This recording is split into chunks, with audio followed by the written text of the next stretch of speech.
United States has divided the world into military commands as if it owns the world. So there's a NORTHCOM, the Northern, the U.S. and Canada, SOUTHCOM, Caribbean and Latin America, Indo-Pacific Com, most of Asia, CENTCOM is most of Western Asia or the Middle East as it's known, and there's an AFRICOM, U.S. Africa Command.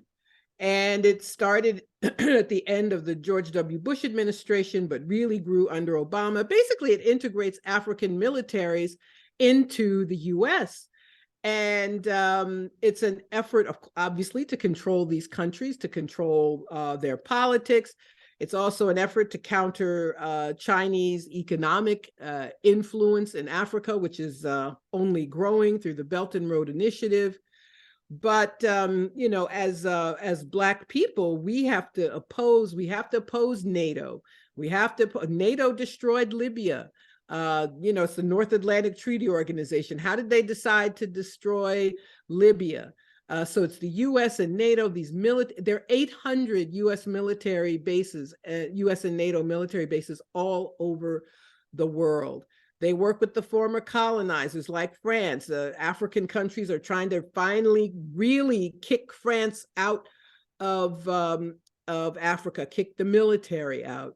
And so they can make their own decisions. But the U.S. Africa Command is a central part of these U.S. command structures, which, you know, the goal is domination. The goal is to keep resources in these countries for the U.S. and its friends.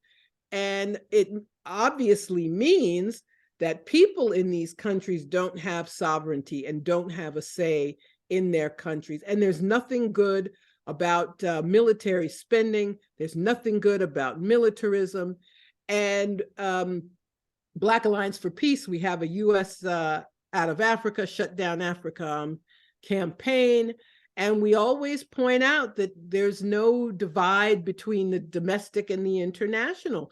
So when you depend on militarism around the world, well, guess what? You have militarized policing here. U.S. police departments here. I live in New York City, the NYPD, the budget for NYPD is $11 billion.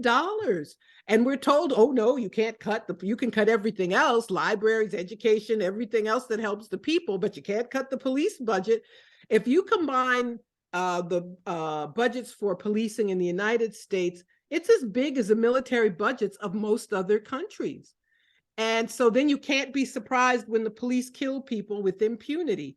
And by the way, police in this country kill an average of 3 people every day. It's always more than 1,100 people a year. And there are very direct connections. There's it's called the 1033 program, where surplus military equipment is given to police departments across the country. There's no reason why police departments need armored personnel carriers, unless you want to use them to control the public and keep people from protesting. So we say shut down AFRICOM, shut down all the military structures, cut the U.S. defense budget in half. It's now $880 billion. It's a huge amount of money, and that is money that could be directed to help the people. But as I said before, that means a bigger change, and that is what we should be striving for.